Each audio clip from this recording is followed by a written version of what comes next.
International institute of Jammu Kashmir studies and analysis द्वारा आज एक दिन का सेमिनार रखा गया। गौरतलब है कि ये सेमिनार जो है वो 1947 के उस वाक़े को लेके है जब जम्मू कश्मीर और इसके साथ साथ इंडिया और पाकिस्तान के बीच में कश्मकश चल रही थी, और तब जाके जम्मू कश्मीर का जब इंस्टीट्यूट एक्सेशन शाइन हुआ तो उससे पहले की कौन कौन सी घटनाएं घटी गई, किस प्रकार से पाकिस्तान ने आर्मी की मदद से अपनी और रेडर्स की मदद से जम्मू कश्मीर में हमला किया।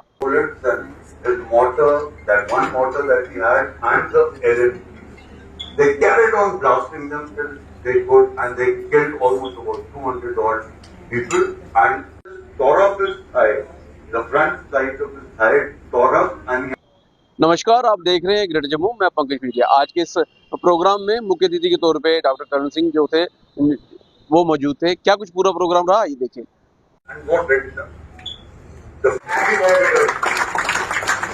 सामने आई जिसमें कितने ही लोग हमारे शहीद हुए, ब्रिगेडियर राजेंद्र सिंह शहीद हुए, और कितनी हिम्मत से 100 आदमी की फौज ने हजारों को रोका, और वो 2-3 दिन जो रोका वही कारण था कि रियासत हमारी बच गई और भारतीय एयरफोर्स के माध्यम से भारतीय सेना आना शुरू हो गई।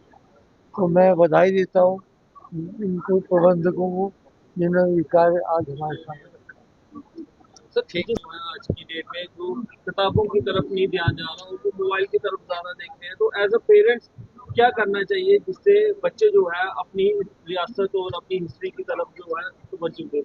आप उनको प्रोत्साहन करिए ना, एक तो वो गेम्स वगैरह में शामिल हो जाएं, और दूसरा कुछ पढ़ने का भी उनको शौक होना चाहिए थोड़ा बहुत। उनसे बातें की जा सकती हैं, उनको बताया जा सकता है कि हमारी संपदा क्या है, हमारी सांस्कृतिक परंपरा क्या है। जब तक हम पेरेंट्स नहीं सिखाएंगे तो बच्चे क्या सीखेंगे आगे। इसलिए बहुत बड़ी जिम्मेदारी है माता पिता के ऊपर भी कि वो इस कार्य में बच्चों का प्रोत्साहन करें।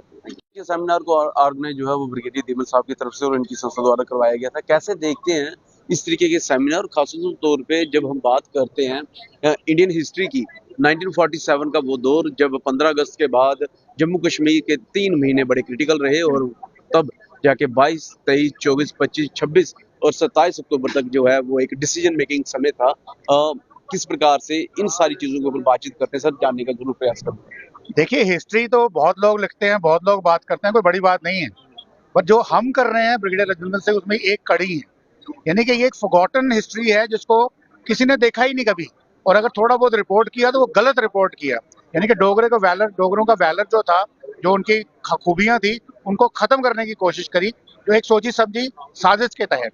तो हम ये कोशिश कर रहे हैं कि जो 22 तारीख को जो हमला होता है, क्यों होता है वो भी हमको पता है, उसकी पूरी एनाटॉमी पता है, और 27 तारीख तक जब ब्रिगेडियर साहब अपनी जान दे करके इस 130 मील के रास्ते को जो 7-8 घंटे में कवर किया जा सकता था बाई रोड, उसको 4 साल तक, 4 दिन तक रोक के रखते हैं।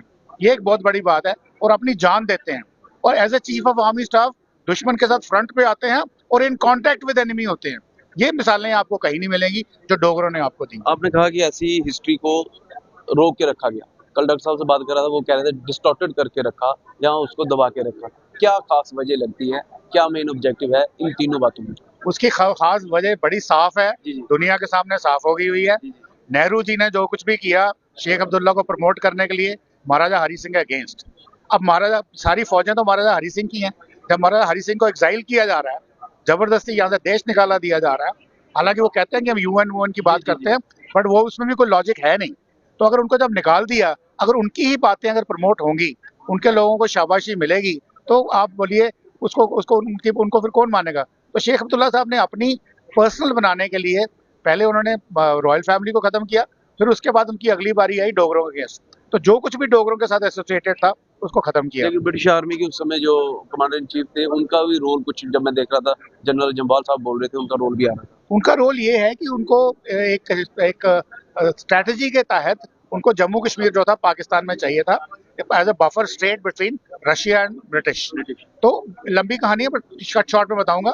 उस चक्कर में उन्होंने ये कोशिश करनी थी कि किसी तरीके से जम्मू कश्मीर को पाकिस्तान में विलय किया जाए, परंतु जब उनको पता चला कि महाराजा हरि सिंह उनके झांसे में आने वाले नहीं है, स्पेशली 23 जून को जब वो आए हैं और कश्मीर में, जब उनसे महाराजा ने मिलने से ही मना कर दिया, इसके बारे में बात करनी दूर थी, तो तब उन्होंने प्लानिंग करी कि देखिए माउंटबेटन थे गवर्नर जनरल, लॉर्ड इसमय थे उनके chief of staff, commander in chief दोनों फोर्सेस पाकिस्तान इंडिया के, ऑकनलेक पाकिस्तान के, मैसरवी इंडिया के, लॉकहार्ट जम्मू कश्मीर के अंदर, chief Scott, police chief Powell, resign कर दी थोड़ी देर बाद। पॉवल रिजाइन नहीं किया, उनको कर दिया, लीव कर दिया, बट ये सारे अंग्रेज ही थे। तो इन्होंने मिलकर साजिश रची कि हमने 22 तारीख को हमला करना है अगर महाराजा नहीं मानते। तो उस तरीके से इनकी एक ग्रेट गेम थी, जिसकी वजह से आज हमारी जो प्रॉब्लम जेएंडके में हो रही है उन्हीं की वजह से। मैं इसी पॉइंट पे आ रहा हूँ, आप कह रहे हैं अगर महाराजा नहीं मानते, लेकिन बड़े सारे टीवी पे, न्यूज पब्लिकेशंस पे और नैरेटिव ये चलता है महाराजा साहब तो इंडिपेंडेंट इंडिया के साथ ज्वाइन ही नहीं करना चाहते थे, वो इंडिपेंडेंट रहना चाहते थे। आपने सुना होगा, ये बिल्कुल गलत नैरेटिव है। ये नैरेटिव है कि सच है? इंडिपेंडेंस की कोई ऑप्शन नहीं थी इंडिया इंडिपेंडेंस एक्ट, और महाराजा हरी सिंह कोई अनपढ़ आदमी नहीं थे, मेयो कॉलेज एजुकेटेड थे, इंग्लैंड एजुकेटेड थे, इंपीरियल सर्विस में थे, ब्रिटेन की वॉर कैबिनेट में थे, इंडिया के चैम्बर ऑफ प्रिंसेस के प्रेसिडेंट थे, तो कोई वो आदमी नहीं थे। तो वो अगर वो ऐसी गलत डिसीजन ले ही नहीं सकते थे। उनका सिर्फ ये कहना था कि बिफोर ज्वाइनिंग इंडिया से ही ज्वाइन करना था, थोड़ी सी फॉरेन रिलेशंस की बातें करनी थी नेहरू साहब के साथ, जो उन्होंने नहीं की बिकॉज ऑफ शेख अब्दुल्ला। तो आपने कहा नैरेटिव है जी, बिल्कुल नैरेटिव बनाया गया, सच नहीं है। अभी हम इसको सच बना के प्रूव कर रहे हैं। इस सारे डेवलपमेंट के बारे में जो आपकी वैल्यू राय हुई कमेंट सेक्शन में रखिएगा। देखते हैं great Jammu. Camera person Amit Singh के साथ मैं पंकज वीडियो जय हिंद।